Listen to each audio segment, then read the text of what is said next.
So first, I would like to start with confidence. That is the right mindset, and confidence is very essential for the examination because देखो होता क्या है, अगर confidence नहीं है, आपने पूरी पॉलिटी पढ़ ली है, लक्ष्मीकांत पढ़ लिया है, बेयर एक्ट पढ़ लिया है, कोचिंग के जो आपके फैकल्टीज है सब ने सब कुछ कवर कर दिया है, उसके बाद भी कॉन्फिडेंस अगर आपके पास नहीं है, तो जो आप क्वेश्चन आपको आते हैं, there are 4 options in the question, तो जो आपको आते हैं वो भी आप गलत टिक करोगे। क्यों?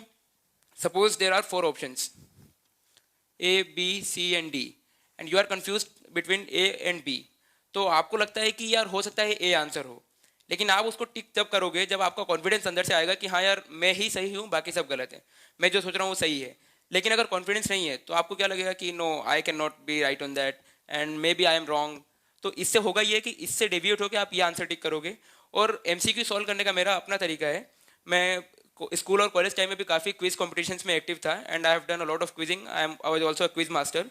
तो मैंने ऑब्जर्व किया है कि जब भी कोई मल्टीपल चॉइस क्वेश्चंस होते हैं, 4 ऑप्शंस रहते हैं उसमें, तो जो उसमें ये होता है कि पहले क्वेश्चन पढ़ो, क्वेश्चन पढ़ते ही चारों ऑप्शन देखो फटाफट। मतलब ये नहीं कि पहला ऑप्शन देखा फिर दूसरा आराम से देखा, चारों ऑप्शन देखो और अपने माइंड को रीड करो, read your mind that which option is first clicked in your mind.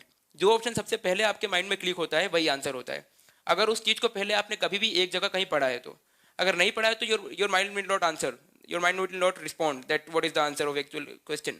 But आपने अगर उसको कहीं ना कहीं पढ़ा है, अगर आपने उसको एक बार भी कहीं कवर किया या फेस किया है, maybe in the classroom, maybe while reading the text book और maybe while making the notes, अगर आपने एक बार भी कवर किया है तो योर माइंड विल रिस्पॉन्ड और आपका माइंड ये बोलेगा कि यार फर्स्ट है।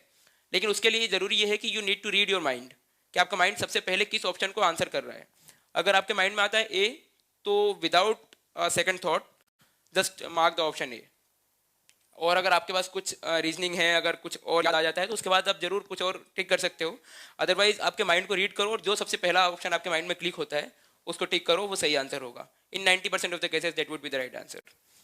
तो आप चारों में से कोई एक तभी टिक करोगे जब आपका कॉन्फिडेंस होगा, और कॉन्फिडेंस नहीं होगा तो आते हुए क्वेश्चन भी आप गलत टिक करोगे। और कॉन्फिडेंस होगा तो कई बार ऐसा होता है कि तुक्के भी सही जाते हैं। तुक्का मतलब राइट गेस, कैलकुलेटेड गेस। और उसमें ये होता है, हो सकता है कि 2 ऑप्शन आपने एलिमिनेट कर दिए।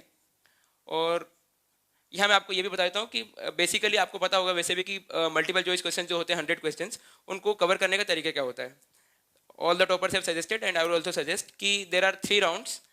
in first round just solve all those questions in which you are very sure, 100% sure, and there would be around 30 to 40 questions for an average student जिसमें वो श्योर होगा कि हाँ ये सही है, मतलब इसमें मैं बिल्कुल सही हूँ, ये क्वेश्चन तो मेरा गलत हो ही नहीं सकता। तो सबसे फर्स्ट राउंड में उन क्वेश्चंस को सॉल्व कर लो। फिर सेकेंड राउंड में जब फर्स्ट राउंड के आप क्वेश्चन सॉल्व कर रहे हो, उसी टाइम पे अगर आपको लगता है कि यार 2 ऑप्शन में एलिमिनेट कर सकता हूँ, तो 2 ऑप्शन वहीं पेपर में एलिमिनेट कर दो और 2 ऑप्शन में से कोई एक सर्कल करके या टिक करके रख दो कि इन दोनों में से जब मैं सेकंड राउंड में आऊँगा तो इन दोनों में से कोई एक आंसर में टिक करूँगा OMR शीट में। और आपका तरीका हो सकता है दो, या तो आप OMR में एट दैट टाइम आप फिल कर सकते हो, और या तो कई स्टूडेंट जैसा फॉलो करते हैं कि जब पूरा पेपर वो पेपर बुक में सॉल्व कर लेते हैं उसके बाद क्वेश्चन पेपर में से देख के OMR में एक साथ फिल करते हैं। तो मेरे ख्याल से first is the right choice, क्योंकि उसमें कोई थ्रेट नहीं होता, कोई डेंजर नहीं होता कि आप, हो सकता है कि जो इन्विजिलेटर है वो अचानक से आ जाए और आपसे पेपर छीन ले, आपको मार्क करने का टाइम नहीं मिले। भले आपको सारे क्वेश्चन आते हो लेकिन उसके बाद आप क्लियर नहीं कर पाओगे एग्जाम। तो जैसे ही आप क्वेश्चन पेपर में टिक करो उसके साथ ही OMR में फिल कर दो। तो फर्स्ट राउंड में वो क्वेश्चन जिसमें आप बहुत श्योर हो, सेकंड में वो जिसमें आप एलिमिनेट कर सकते हो and at least you have 2 options to mark the right answer. और थर्ड का देखने के लिए ये देखो कि फर्स्ट का टोटल कितना है। Suppose it is 40 and this can be 40 और दिस इज़ 50 और दिस इज़ 30, तो this makes a total of 80। और आपने टेस्ट सीरीज देखे, मैं टेस्ट के कैसे अप्रोच करना है टेस्ट सीरीज को उसमें बताऊंगा कि अगर आपने टेस्ट में अपना ये देखा है अपना परफॉर्मेंस कि जब आप 90 क्वेश्चन अटेम्प्ट करते हो तो then you get an average score of around 120 और 125 और you get at least 65 question correct. तो आपका अटेम्प्ट टू करेक्ट रेशो अच्छा है। आप एक टारगेट लेके जाओ कि इतने क्वेश्चन में अटेम्प्ट करना है मुझे, क्योंकि आपको पता है कि आप जितने अटेम्प्ट करते हो उसमें से कितने परसेंट आपके क्वेश्चन सही जाते हैं। वो आप जितने भी फुल लेंथ टेस्ट सॉल्व करोगे तो उसमें आपको मालूम चलेगा कि आपका अटेम्प्ट टू करेक्ट रेशो कितना है। तो आपने सपोज फर्स्ट और सेकंड राउंड में 80 क्वेश्चन अटेम्प्ट कर लिए हैं, उसके बाद आपको लगता है कि यार मैं 90 का टारगेट था मेरा, 80 में तो उतने सही जाएंगे नहीं मेरे, तो फिर देखो कि 10 क्वेश्चन का और गैप है, तो 10 में कैलकुलेटेड गैस आप कर सकते हो। और हो सकता है कि आपका टारगेट 85 हो, some have the target of 80 और 75 इवन, तो आपके टारगेट के अकॉर्डिंग आप करो। अगर आपका टारगेट 85 है तो 5 में कैलकुलेटेड गैस करो आप। और आप ये रिस्क ले सकते हो, क्योंकि अगर आप सपोज 75 और या फिर 70 क्वेश्चन ही सॉल्व करते हो तो ये पक्का है कि फिर अगर आपका अटेम्प्ट टू करेक्ट रेशो अच्छा नहीं है तो आपका सिलेक्शन नहीं होने वाला। तो जब नहीं होने वाला है तो सब कुछ झोंक दो, फिर 20 में तुक्के मारो, हो सकता है उससे ही सिलेक्शन हो जाए।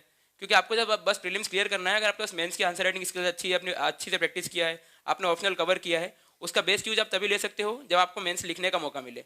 और मेंस लिखने का मौका नहीं मिलेगा तो पूरे साल भर की मेहनत बेकार जाएगी।